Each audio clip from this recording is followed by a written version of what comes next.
Assalamualaikum warahmatullahi wabarakatuh.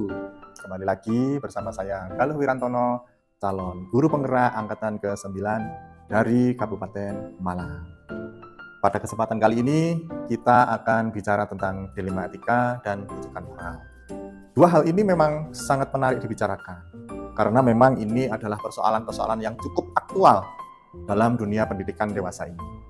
Kalau kita berbicara tentang dilema etika, ini kita bicara tentang dua hal atau memutuskan sebuah masalah antara dua hal, benar melawan benar.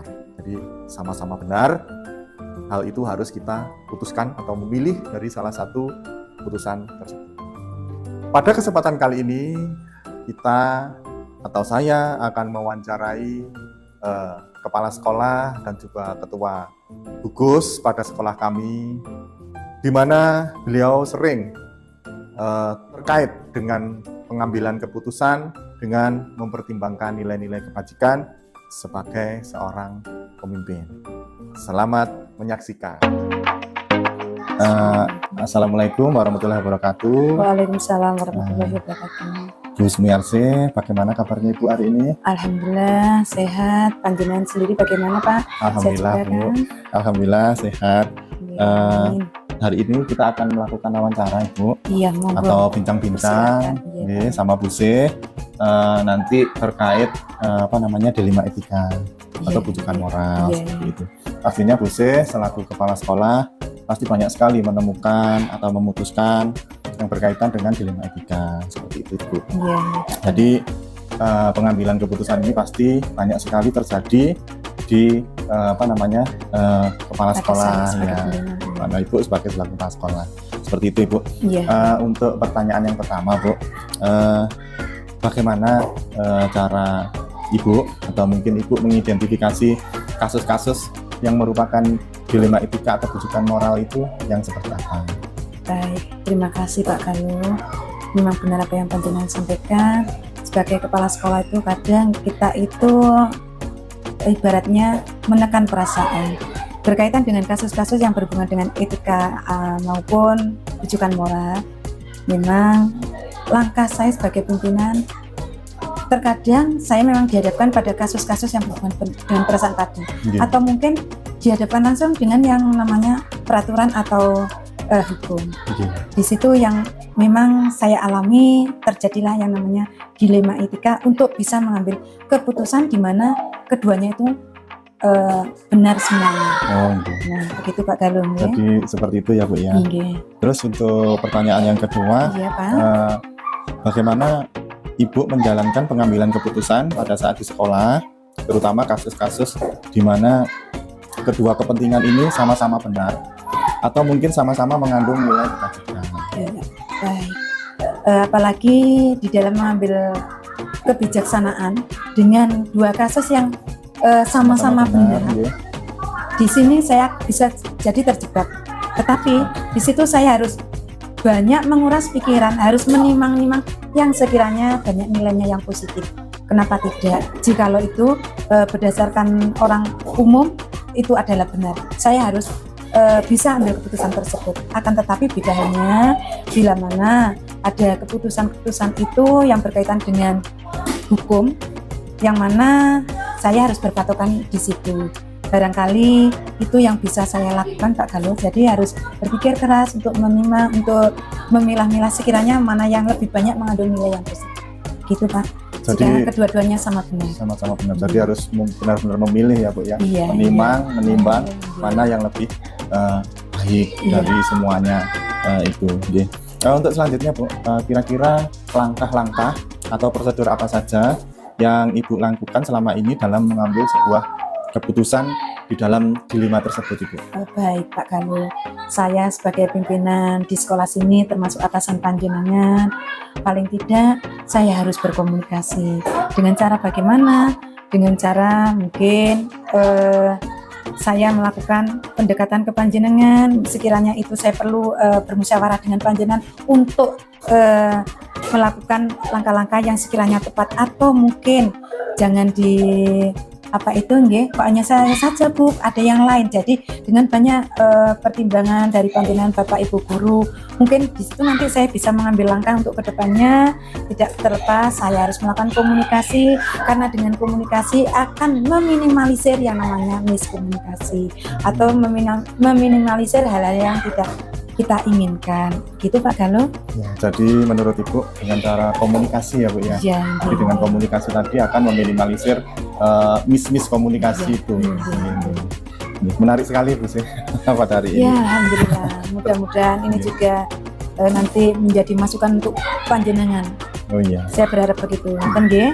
Untuk pertanyaan berikutnya Bu sih, mungkin ada hal yang lain atau yang mungkin lebih efektif daripada kasus-kasus tertentu atau kasus-kasus tertentu dalam Bu sih menangani kasus tersebut untuk dilema etika tersebut.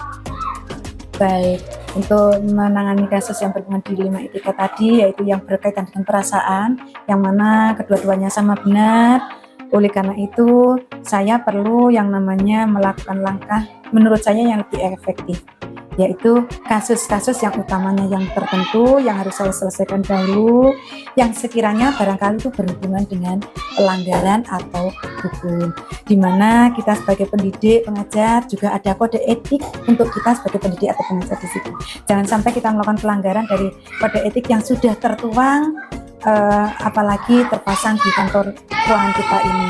Nah, biasanya kita akan melakukan komunikasi Pak, jangan sampai hal-hal tersebut sampai ada yang melakukan pelanggaran. Bila mana ada yang melakukan pelanggaran, alangkah baiknya bila memungkinkan kita berikan peringatan, kita ajak bicara, sekiranya juga tidak menyinggung, barangkali itu panjenengan juga tidak menyinggung panjenengan, karena kita sama-sama sebagai pendidik, sebagai suri teladan di sini.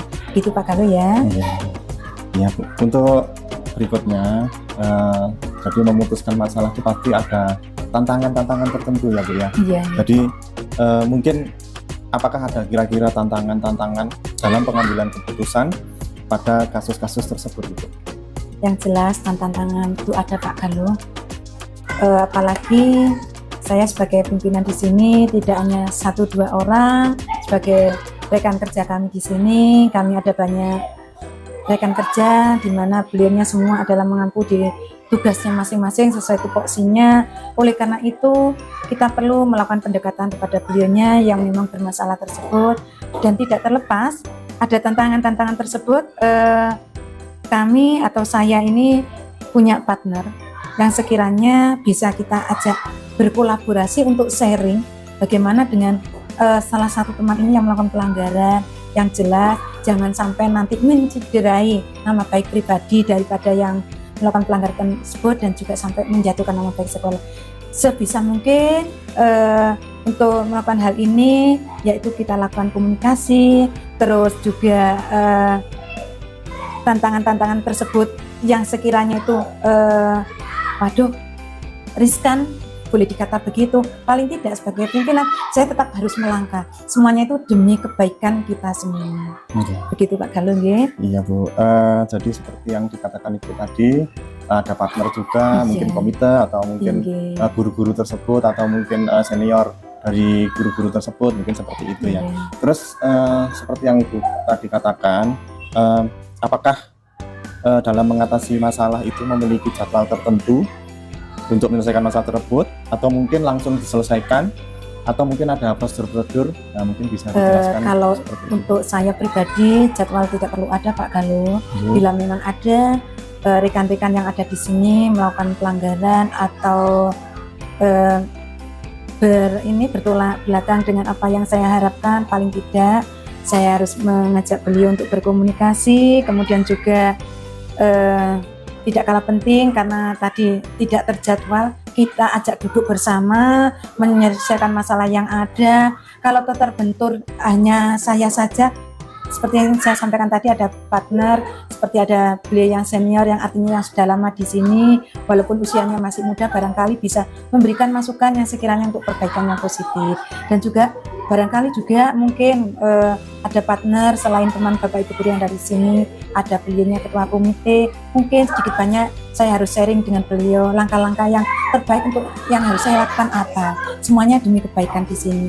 Saya tidak ingin hal-hal yang sekiranya negatif ada di sini atau mencuat ke permukaan. Monggo sebaik mungkin itu ditiadakan. Dengan cara itu kita ambil kebijaksanaan yang saya pun tidak ingin kalau teman-teman atau rekan-rekan tadi, karena boleh dikata karena nilai setitik rusak susu sebelah. Langkah baiknya kalau itu semua kita hilangkan, tidak ada sampai kalau ada yang memang berbuat sebisa mungkin kita sebagai partner bisa melindungi supaya tidak sampai mencuat ke permukaan. Gitu Pak Galung. Iya Bu. Ya, untuk kemudian ini Bu, mungkin selain yang Ibu katakan tadi, mungkin apakah ada mungkin orang lain atau mungkin faktor-faktor lain yang mempermudah atau membantu Ibu dalam mengambil sebuah keputusan dari dilema etika tadi? Iya, ada Pak Galuh. Alhamdulillah. Selama saya di sini memang ada beberapa waktu yang lalu berkaitan dengan kantin ya Pak Galuh. Kalau saya harus melangkah sendiri juga kurang etis karena saya orang baru. Tetapi kalau dipandang itu kok lebih banyak baiknya untuk kebaikan sekolah itu, kenapa tidak? Karena selain ada beliau-beliaunya yang senior di sini, kami juga ada partner kerja yaitu beliaunya komite yang tidak terlepas. Sering saya ajak sharing bagaimana untuk yang di kantin itu supaya juga bisa di kantin itu mau menerima saran dari kami yang di sekolah, karena beliau sudah kami sediakan tempat untuk meraih atau mencari sesuap nasi Pak Galuh, hanya untuk menambah income-nya beliau. Kalau saya harus saklek juga nggak bagus, oleh karena itu ada partner yang sekiranya bisa memberikan masukan-masukan kepada saya pribadi sebagai pimpinan di sini, baiknya bagaimana. Itu tidak terlepas kami ada partner tersebut, dan juga ada rekan-rekan yang ada di sini yang sangat solid, yang sangat saya harapkan tetap terus seperti ini solidaritasnya kepada saya sebagai pimpinan di sini, sehingga kalau ada permasalahan di kantin seperti yang di belakang tersebut bisa diminimalisirkan untuk isu-isu yang kurang sedap di luar, sehingga terjalin kebersamaan, kekeluargaan yang sangat kami harapkan di sini. Alhamdulillah dari permasalahan kantin tersebut, dengan juga ada regenerasi dari yang kami beri tugas untuk penanggung jawab di kantin tersebut, juga sepertinya beliau juga ada kayung tersambut di situ Pak Galuh. Jadi kami juga dengan teman, dengan partner yang komite tadi yaitu beliaunya Ustadz Juli tadi, alhamdulillah kami sama-sama saling memberikan juga kelonggaran, kebijaksanaan. Kami juga tidak menutup kemungkinan untuk menutup pintu beliau-beliaunya yang di kantin mencari rezeki. Karena saya ingat saya masih punya keluarga Pak Galuh. Ngaten nggih, terima kasih. Iya, jadi tadi partnernya mungkin bisa komite, mungkin Bapak Ibu guru yang senior seperti tadi ya Bu ya. Terakhir ini Bu, dari bincang-bincang yang kita laksanakan hari ini, mungkin saran-saran atau mungkin petuah dari Ibu mungkin untuk kami selaku CGP, mungkin ada beberapa teman kami yang nantinya ingin menjadi kepala sekolah, mungkin saran-sarannya apa nanti di masa yang akan datang? Baik, yang utamanya untuk panjenengan selaku CGP Pak Galuh, yang pertama saya sampaikan sukses untuk panjenengan. Semoga kedepannya panjenengan lancar dengan perolehan materi ilmu yang panjenengan dapat di CGP tersebut. Amin. Yang kedua, dengan yang panjenengan tanyakan tadi kaitannya dengan dilema etika, itu merupakan suatu pembelajaran untuk kedepannya, bila kelak seperti info-info yang saya dengar itu memang kedepannya itu bisa jadi dari CGP itu menjadi pimpinan atau menjadi kepala sekolah. Nah, harapan saya dengan permasalahan yang dilema etika atau bujukan moral tadi, panjenengan juga bisa mengambil kebijaksanaan yang sekiranya juga tidak merugikan salah satu teman tersebut, yang sekiranya kita harus benar-benar bijaksana.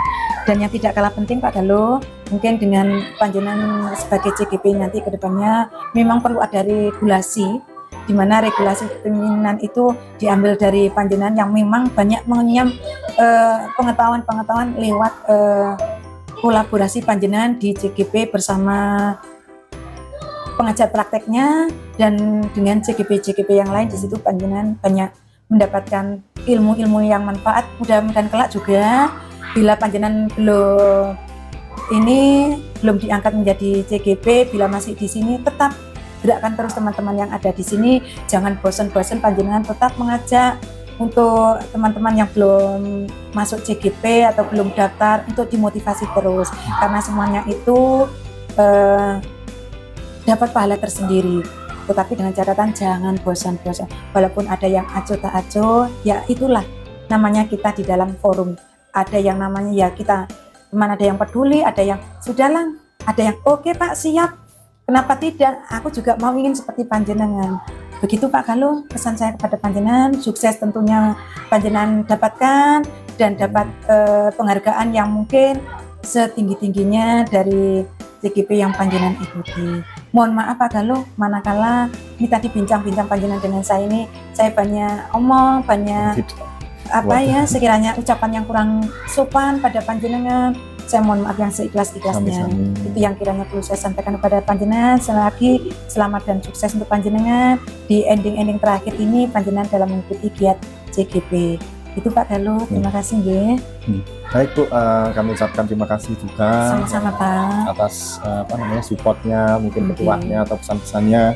Mudah-mudahan yang Ibu sampaikan ini bisa untuk pembelajaran bagi saya sendiri, khususnya dan umumnya pada teman-teman CGP yang lainnya. Amin. Saya juga sudah meluangkan waktu untuk kegiatan pagi hari ini. Jadi sekali lagi saya ucapkan terima kasih kepada Bu Se. Sama-sama Pak. Memberi kami petua, memberi kami pesan dan juga waktunya. Assalamualaikum warahmatullahi wabarakatuh. Waalaikumsalam warahmatullahi wabarakatuh. Bu Nur, bagaimana kabarnya hari ini? Alhamdulillah baik, sehat. Alhamdulillah ya. Begini Bu Nur, hari ini saya akan berbincang-bincang dengan Bu Nur terkait tentang dilema etika atau bujukan moral.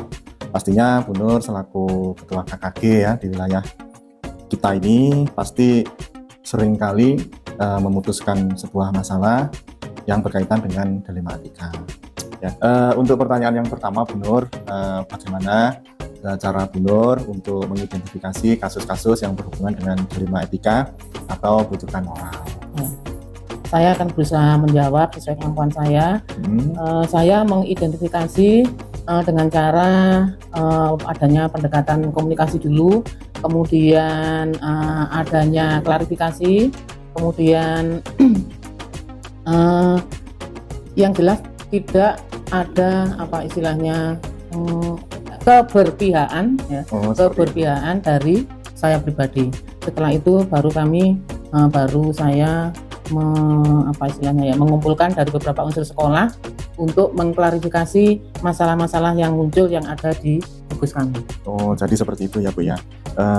Jadi Bu akan mengklarifikasi di akhirnya di tiap sekolah-sekolah seperti itu ya Bu ya.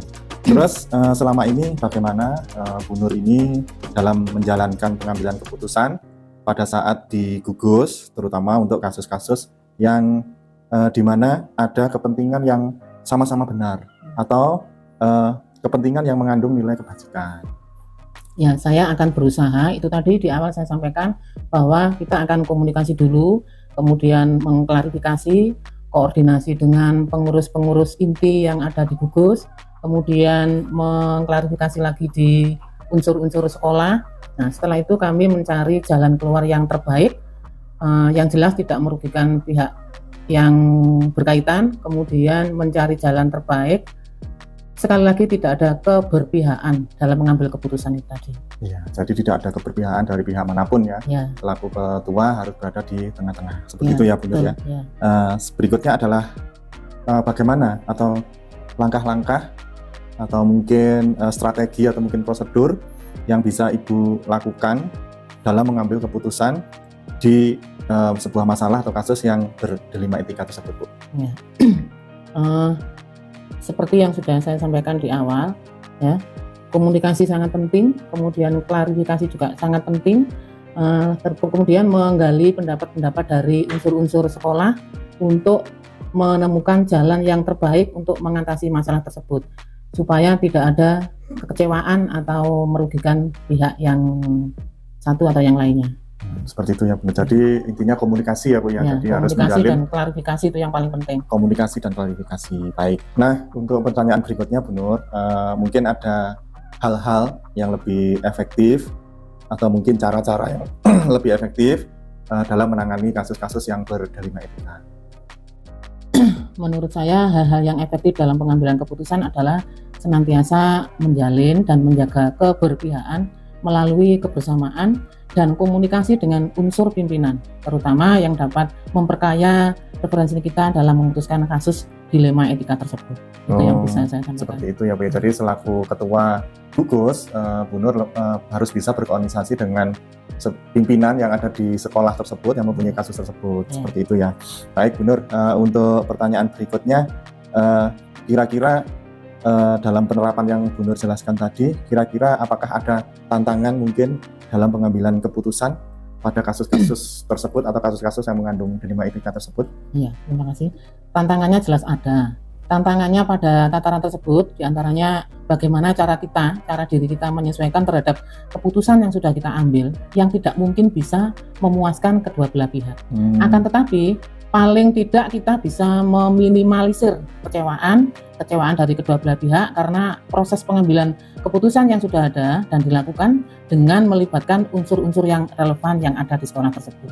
Gitu. Jadi seperti itu ya, meminimalisir hasil keputusan tersebut ya, jadi supaya tidak merugikan yang pihak sini dan merugikan pihak situ ya. Baik, Bu Nur, dalam melaksanakan kegiatan tersebut atau keputusan tersebut, apakah ada jadwal-jadwal tertentu atau mungkin langsung diselesaikan atau mungkin ada prosedur-prosedur yang lebih baik untuk melakukan atau menyelesaikan masalah tersebut, Bu Nur? Ya, pastinya ada. Tergantung dilema etika tersebut atau tergantung masalah yang kita hadapi. Kalau memang masalahnya urgent harus diselesaikan saat itu juga, ya kita harus bisa mengambil keputusan saat itu juga. Tetapi kalau sekiranya perlu bisa ada waktu untuk mengambil keputusan, sebaiknya kita jadwalkan untuk menyelesaikan masalah tersebut atau dilema etika tersebut dalam rangka menjaga harmonisasi dalam lingkungan kerja atau organisasi. Seperti itu ya Bu Nur. Jadi kalau memang urgent ya harus diselesaikan hari itu ya kita selesaikan seperti itu ya, langsung hari itu ya. Kemudian yang berikutnya Bu Nur, apakah ada orang lain atau mungkin faktor-faktor lain yang mempermudah atau yang membantu Bu Nur dalam mengambil sebuah keputusan, Bu Nur? Kalau menurut saya tidak ada yang khusus ya dalam pengambilan keputusan. Seseorang atau faktor-faktor yang mempermudah dalam pengambilan keputusan sesungguhnya tidak ada. Akan tetapi keterlibatan unsur-unsur internal sekolah sering dilakukan untuk memperkaya referensi dan informasi tersebut. Gitu. Seperti itu ya. Jadi tidak ada yang khusus, tapi tergantung masalahnya atau dilemanya. Kalau memang dibutuhkan ya kita ajak kolaborasi seperti itu ya Bu. Terakhir Bu Nur, kira-kira pesan-pesannya untuk kami selaku guru penggerak, mungkin di kemudian hari ada yang menjadi ketua gugus, mungkin Bu Nur bisa memberi pesan-pesan atau petua-petua agar kami dalam memutuskan masalah, terutama yang berdelima etika, itu bisa bisa baik atau menyelesaikan masalah dengan yang sudah putusannya itu sudah sesuai. Mungkin ada saran-sarannya Bu Nur? Ya, menurut saya yang pertama itu adalah komunikasi. Komunikasi adalah paling penting ya, supaya tidak terjadi kesalahpahaman. Komunikasi, karena ilmu komunikasi itu adalah salah satu sarana untuk kita menemukan kondisi di mana supaya tidak ada jarak. Kemudian yang kedua, regulasi. Apa itu regulasi? Regulasi atau peraturan-peraturan itu harus dikuasai karena sebuah kebijakan itu dasarnya adalah peraturan-peraturan. Itu yang bisa saya sampaikan, yang bisa saya sarankan untuk teman-teman. Iya, jadi ada dua ya, komunikasi sama kita harus menguasai peraturan atau regulasi sehingga kita bisa memutuskan sebuah masalah. Seperti itu ya Bu ya. Terima kasih Bu Nur atas waktunya dan kesempatan yang sudah dilakukan pada sore hari ini. Saya ucapkan terima kasih kepada Bu Nur karena sudah menyempatkan waktu, karena di kesibukan Bu Nur ini masih menyempatkan waktu, itu yang pertama. Yang kedua juga saran-sarannya bagi kami, terutama bagi saya sendiri, mungkin juga bagi teman-teman JKP lainnya. Sama-sama, semoga bermanfaat. Menurut analisa saya, kedua pemimpin tadi, yaitu kepala sekolah dan ketua gugus di sekolah kami, sudah mampu menerapkan kasus-kasus yang berdelima etika dengan mengambil sebuah keputusan atas dasar kepentingan orang banyak. Hal-hal seperti inilah yang kemudian menjadi pembelajaran untuk kita, yaitu calon guru penggerak. Semoga nanti ke depannya kita menjadi seorang pemimpin di masa yang akan datang menjadi lebih baik. Amin. Demikian tadi yang dapat saya simpulkan dari kegiatan wawancara kita pada kali ini. Terima kasih atas seluruh perhatiannya. Salam dan bahagia. Wassalamualaikum warahmatullahi wabarakatuh.